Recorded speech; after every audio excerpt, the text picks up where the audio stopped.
ನೋಡಿ ನೋಡಿ ಈಗ ನನ್ನ ಕಾರು ವಾಶ್ ಮಾಡುತ್ತಾ ಇದ್ದೇನೆ.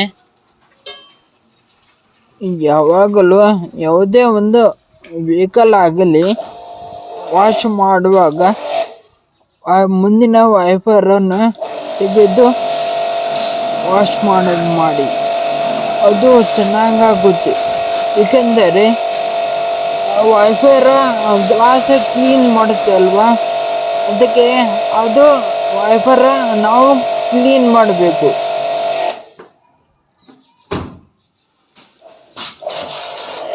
ಯಾವುದೇ ಕಾರ್ ಅಥವಾ ಯಾವುದೇ ಒಂದು ವೆಹಿಕಲ್ ವಾಶ್ ಮಾಡುವಾಗ ಫೆಂಡರ್ ಅಥವಾ ವೀಲ್ ಅವೆಲ್ಲ ಕ್ಲೀನ್ ಮಾಡ್ಕೊಳ್ಳಿ ಮೊದಲು, ಮತ್ತು ಅಂಡರ್ ವಾಶ್ನು ಕ್ಲೀನ್ ಮಾಡ್ಕೊಳ್ಳಿ. ಏಕೆಂದರೆ ಅದು ಕ್ಲೀನ್ ಇದ್ದರೆ ಚೆನ್ನಾಗಿ ಕಾಣುತ್ತೆ ನಿಮ್ಮ ಗಾಡಿ. ಮೇಲಿನ ಬಾಡಿ ಏನು 5 ನಿಮಿಷ 10 ನಿಮಿಷದಲ್ಲಿ ಕ್ಲೀನ್ ಆಗುತ್ತೆ, ಅದೇನು ಪ್ರಶ್ನೆ ಇಲ್ಲ. ಮೊದಲು ಇದು ಕೆಳಗಿಂದು.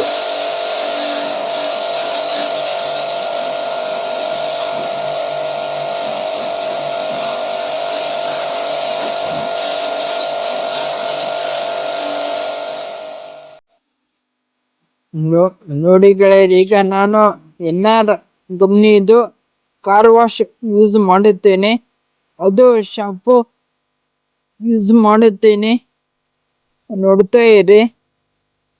ನೋಡಿ, NR car wash shampoo 5 litre can. ಈಗ ನಾನು ಮಾಪನದಿಂದ ಹಾಕುತ್ತೇನೆ.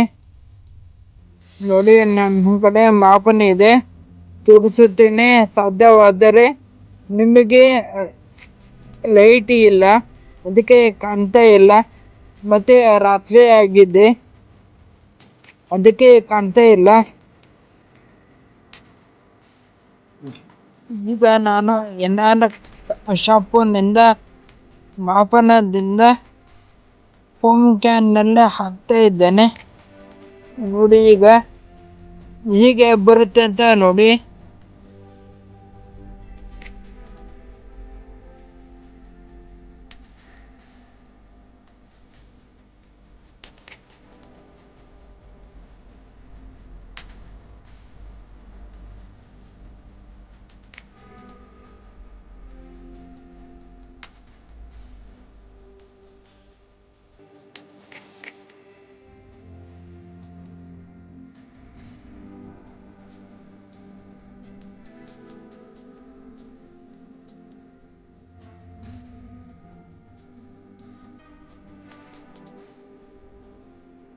ನೋಡಿ, ಈಗ ಮಾಪನಿಂದ ನೀರು ಹಾಕ್ತಾ ಇದ್ದೇನೆ.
ನೋಡಿ ಈಗ ನಾನು ಕಾರ್ ವಾಶ್ ಶಾಂಪೂನಿಂದ ಗಾಡಿ ತೊಳಿತಾ ಇದ್ದೇನೆ.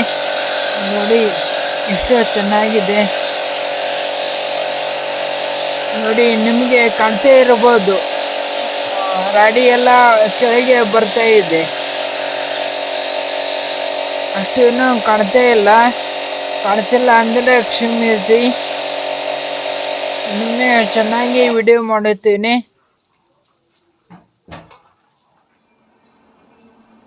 ಶಾಂಪೂವಿನಿಂದ ತೊಳೆದಾದ ನಂತರ ಚೆನ್ನಾಗಿ ಒರೆಸಿ. ಏಕೆಂದರೆ ಯಾವುದೇ ನಿಮ್ಮದು ಹೈ ಕ್ವಾಲಿಟಿ ಶಾಂಪೂ ಇರಲಿ ಏನೇ ಇರಲಿ ಒರೆಸಲೇಬೇಕು. ಟಚ್ಲೆಸ್ ಶಾಂಪೂ ಆಗಲಿ ಆದರೆ ಒರೆಸಲೇಬೇಕು. ನಾನೀಗ ಪೂರ್ತಿಯಾಗಿ ನಮ್ಮ ಕಾರ ಒರೆಸಿ ಬರುತ್ತೇನೆ, ಮತ್ತೆ ಆಮೇಲೆ ಸಿಗೋಣ.